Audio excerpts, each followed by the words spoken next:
নমস্কার বন্ধুরা, welcome to আরকে sports. আশা করি তোমরা সবাই সুস্থ ও ভালো আছো।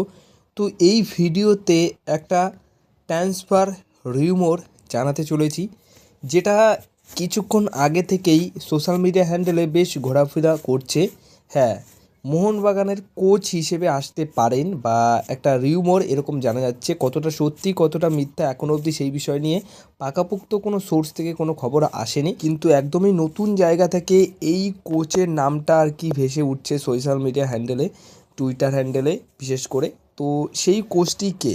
তো সেই কোচটি হচ্ছে জার্মানির একটা কোচ, এখন কিন্তু বর্তমান সময় দাঁড়িয়ে পুরোপুরি ফ্রি রয়েছেন। তো জার্গেন ক্লিন্সম্যান জার্গেন ক্লিন্সম্যান 59 বছর বয়সী একজন জার্মানির কোচ।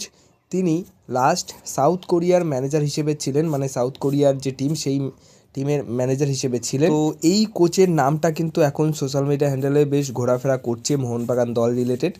তো যদি হয়ে থাকে, মানে সত্যি সত্যি যদি এমনটা হয়ে থাকে, মোহনবাগান দল তাকে দলে নিতে পারে, অবশ্যই একটা ভালো সাইনিং হবে। আর তাহলে আমরা একটা নতুন কোচকে দেখতে পারবো মোহনবাগান দলের অ্যাজ এ নতুন হেড কোচ হিসেবে।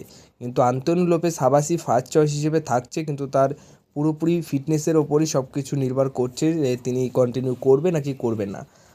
তার পাশাপাশি এদিক ওদিক কোচ তো অবশ্যই মোহনবাগান দল খুঁজছে। তো এই কোচের নামটা কিন্তু এখন বর্তমান সময়ে দাঁড়িয়ে ঘোরাফেরা করছে সোশ্যাল মিডিয়া হ্যান্ডেলে, তাই তোমাদেরকে এটা জানালাম।